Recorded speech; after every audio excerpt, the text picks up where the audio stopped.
নিশ্চয়ই অনেক অনেক ভালো আছেন, আমি ভালো আছি। দেখুন আজকে ফাইনালি গ্লাডিয়া গাছ নিয়ে চলে এসেছি।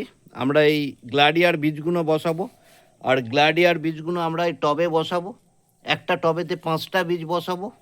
এটা ঠিক রজনীগন্ধার মতন ফুল হয়, তোমরা দেখেছো নিশ্চয়ই গ্লাডিয়া ফুল গাছ। তো বন্ধুরা চলো আমরা গাছগুলো বসাতে থাকি, তোমরা সাথে থেকো। ওখানে রাখো, রেখে এসো, আমি বসাবো। আচ্ছা, দেখো গ্লাডিয়া গাছের বীজগুলো কত সুন্দর। কিভাবে বসাতে হয় গ্লাডিয়া গাছের বীজ সেটা তোমরা দেখতে থাকো।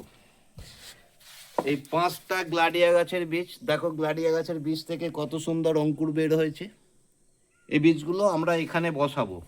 5টা বীজ যেহেতু বসাবো সেহেতু একটু নির্দিষ্ট জায়গা করে বসাতে হবে। ধরো এখানে আমরা একটা বসালাম, আচ্ছা, ঠিক নির্দিষ্ট ডিস্টেন্সে আমরা গ্লাডিয়া গাছের বীজগুলো বসাবো।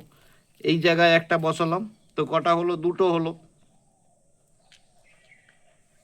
এই জায়গাটায় একটা বসাবো,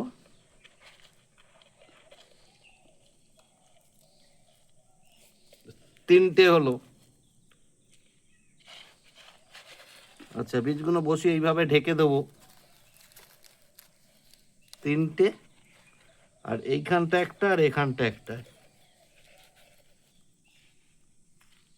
আচ্ছা, এটাতে 4টেই বসালাম, 5টা ঠিক ধরবে না, তো আমরা 4টেকে বসালাম। বসিয়ে ঠিক কি করব, মাটি দিয়ে ঢেকে দিলাম, ঠিক আছে। বসানোর পর ঠিক মাটি দিয়ে যেন ঢাকা হয়, এটাকে আমাদেরকে খেয়াল রাখতে হবে, তাই তো? আচ্ছা, মাটি দিয়ে ঢেকে দিলাম। আর কি হলো, একটা গাছের বীজ আমাদের বেঁচে গেছে। এই বীজটা আমরা অন্য জায়গায় বসিয়ে দেবো, ঠিক আছে। তো কি করতে হবে, গাছ বসানোর পর আমাদেরকে কি করতে হবে, পর্যাপ্ত পরিমাণে জল দিতে হবে। এরপর আমরা জল দেব, একদম পর্যাপ্ত পরিমাণে জল দিয়ে দেবো, যাতে একদম জলে ডুবে থাকে। বেশ, আমরা জল দিয়ে নিলাম। তো বন্ধুরা, আর দেখো কিছুদিন আগে আমি বেগুন গাছ বসিয়েছিলাম, দেখো বেগুন গাছগুলো কত সুন্দর হয়েছে। আর দেখো গোলাপ গাছে কত সুন্দর ফুল এসছে আমাদের। গোলাপ গাছ দেখতে পাচ্ছ নিশ্চয়ই, গোলাপ গাছে কত সুন্দর ফুল এসছে। আর তোমরা নিশ্চয়ই দেখেছো আমি একটা লঙ্কা গাছ বসিয়েছিলাম, কালো কালারের লঙ্কা। দেখো লঙ্কা গাছেতে লঙ্কা হয়েছে। আর এখানে কিছু লঙ্কা চারা বসানো আছে, এই চারাগুলো আমি নিচে বসাবো, তাই লঙ্কা চারাগুলো বসিয়ে রেখেছি।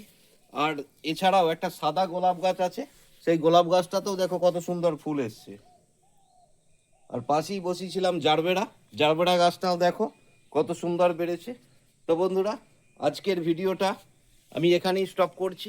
আবার আসছি আর একটা ভিডিও নিয়ে, তোমরা দেখতে থাকো, সাথে থেকো, আর চ্যানেলটা সাবস্ক্রাইব করতে ভুলো না। টাটা বন্ধুরা।